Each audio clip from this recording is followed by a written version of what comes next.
Hello, guys. Guys, I'll give it 10 minutes because I know I announced the stream only this morning. Guys, I have really got to put the time and effort into getting organised. Got my coffee as well. So, guys, before jumping live, I recorded, and I'm going to highly edit this one. Skills that I feel that a support worker should have. I have talked to my support coordinator about it. And the biggest one she was saying is common sense and communication skills. She's saying not the ability to talk to people. The ability to talk to people is very different to active and effective communication skills. So your active listening, your decoding skills, making sure people understand what's happening is very, very different in disability as well. So, guys, going to jump into a bit of a life update. So, I'm in a country that has a public healthcare system. So, I'm finally going through the processes for my gastroscopy that I've been waiting, colonoscopy, that I've been waiting on. It is just preventative. My family does have a history of GI problems, so gastrointestinal problems. I've had polyps in the past. Preventative health is a big focus at the moment as well. So, guys, I've got my anaesthesia appointment tomorrow, next Thursday. So I've checked out the price of parking, where to park, where to go as well, because our public hospital complex is huge as well. So that's the big one that's happening at the moment.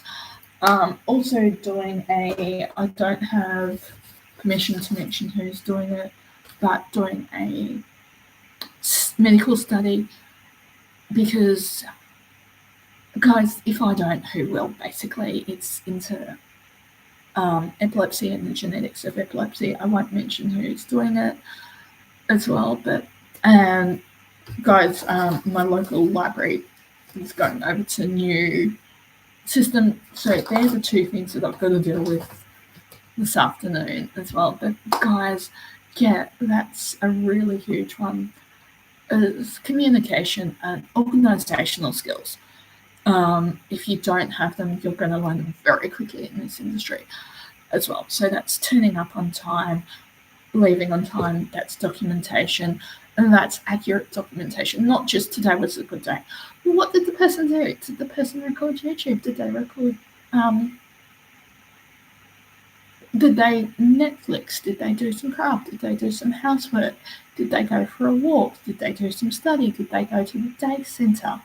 Did they prepare dinner independently, which might be getting a light and easy Riverina farm, a microwave meals and stick it in the microwave independently? Did they have a shower without it being requested?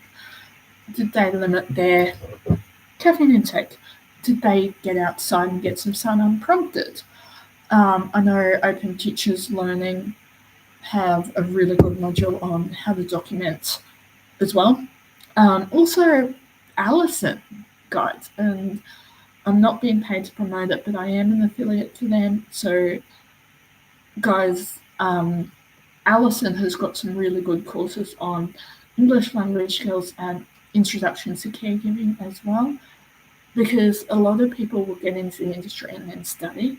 But the big thing that I've found is that some support workers during the evenings will study. Totally appropriate time, but the clients need to come first. I found that this person got distracted by the study and was not doing bed checks, was not doing rounds, was not doing dinners on time, because you will find in the SIL house everything works to a schedule. And that is not only for the support workers, it's for the clients. They know what's happening. They feel safe because they know there's a rough schedule. Things might change. Yeah. Things might change, you've got to roll with it, but having that general schedule does help. And knowing who's on those days does help as well. Also, Deb wanted me to pass on, she is still unwell, but we are hoping to record soon as well. So we're going to revisit the podcast, choosing the right supports for you, because I think it was like a year ago we recorded that on the YouTube, but on the podcast we can go into so much more detail as well. The ethics in support, because guys, I'm finding ethics in support is a really huge one as well. So sometimes breaking a policy to ensure a person's safety, i.e., I've had medical appointments and I've said, look, I'll be fine, I'll ring you when I get home. And they're like, no, it is a duty of care issues for me to stay here to make sure your parent or the other support worker or person that you're taking into this appointment with is here. As well. And that's where I was saying on the short about sometimes breaking a policy or procedure is actually morally the right thing to do. And someone's saying, oh, what am I saying with anger? I realised they are simply a troll. They're just trying to break me into anger. Anger has no purpose in this industry. Guys, yeah, I do get angry. I do get pissed off. Having a disability and having chronic pain, it sucks. Yes. But there are other people who are able bodies who might have shitty life syndrome. So how are we going to deal with that as well? And it's all how you deal with it. You're allowed to have the emotions. In fact, it's unhealthy, in my opinion, to suppress them as well. That can lead to all sorts of issues, guys. But being able to process those emotions properly is huge. Guys, that might be with a support group, that might be with a peer support person, so someone who has the same disability but is a bit further along the line of diagnosis, NDIS, community-based support. It might be with a counsellor, it might be with a psychologist. And guys, controversial opinion, hot take, I know, but in reading through the NDIS reviews of the tiered system and the cutbacks, I think they are reasonable and necessary, to use their own language, because it's about supporting us to have a life more ordinary. So, guys, respite is still in there. 2 or 3 days away to give your parents and usual caretaker a break. Completely reasonable. Completely reasonable. And the tiered support, completely reasonable as well. I know it's what we had in Queensland when we had the block funding.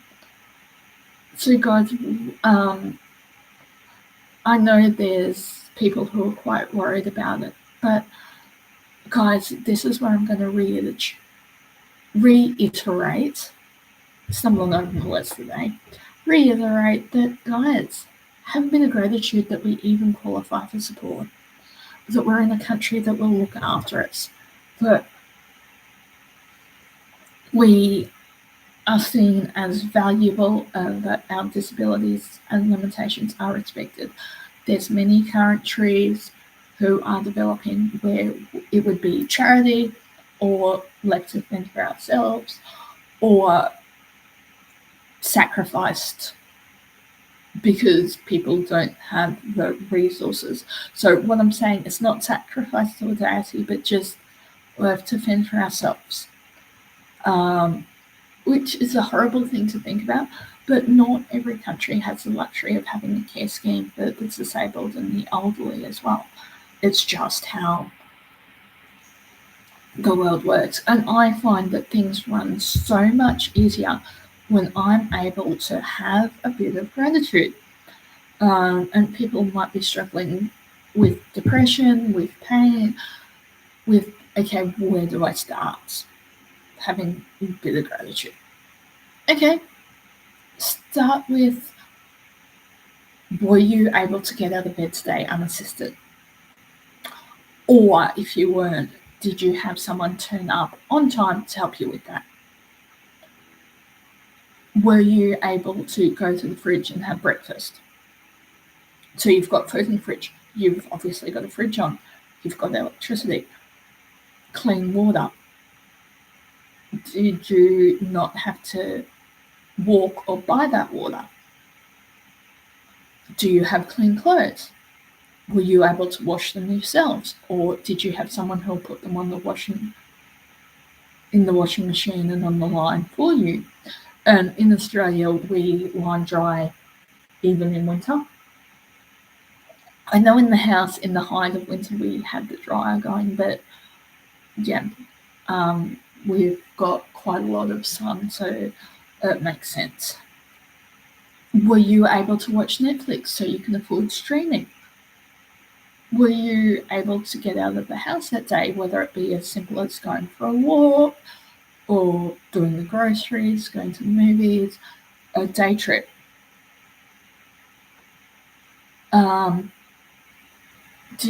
Were you able to use a telephone? Okay, all things to be grateful for as well. Guys, family life, I will leave that aside. They've asked for their privacy, and I'm going to respect that.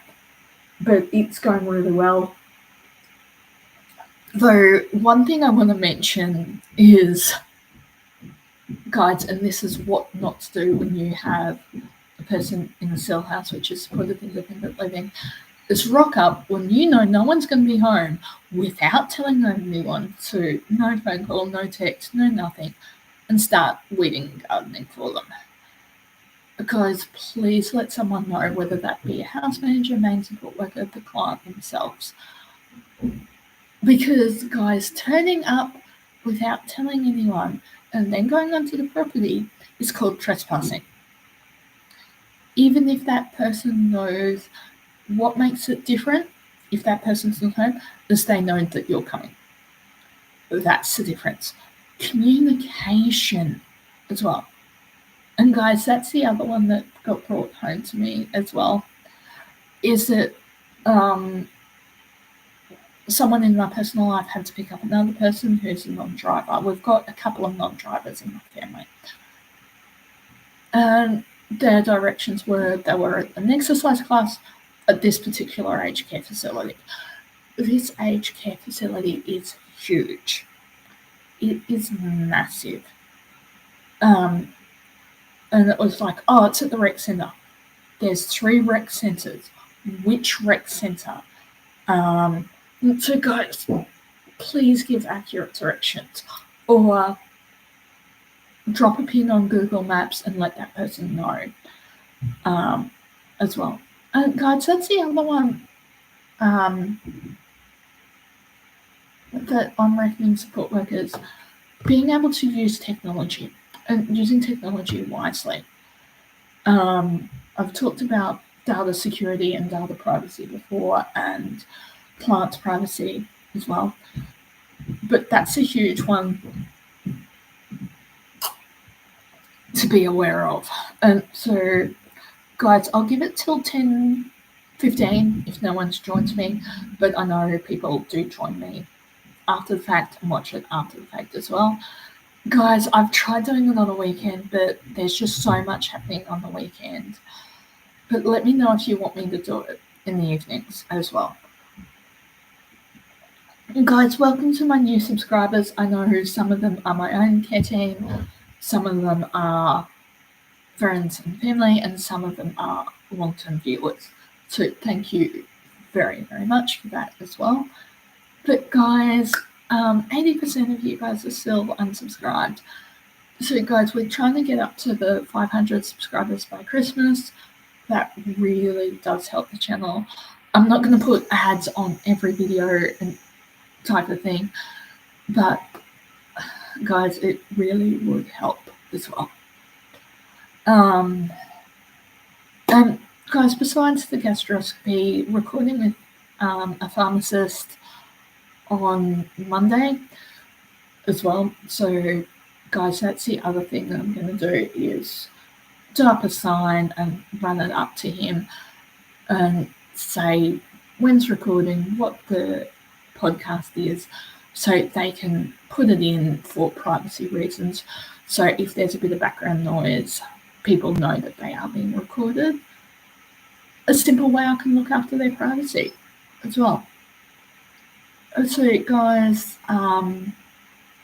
definitely life is improving. In fact, guys, if I'm complaining on the internet,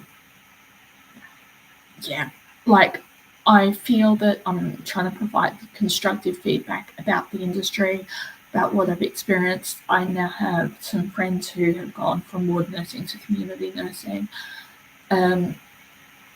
Their comments to me was they should have switched a long time ago as well.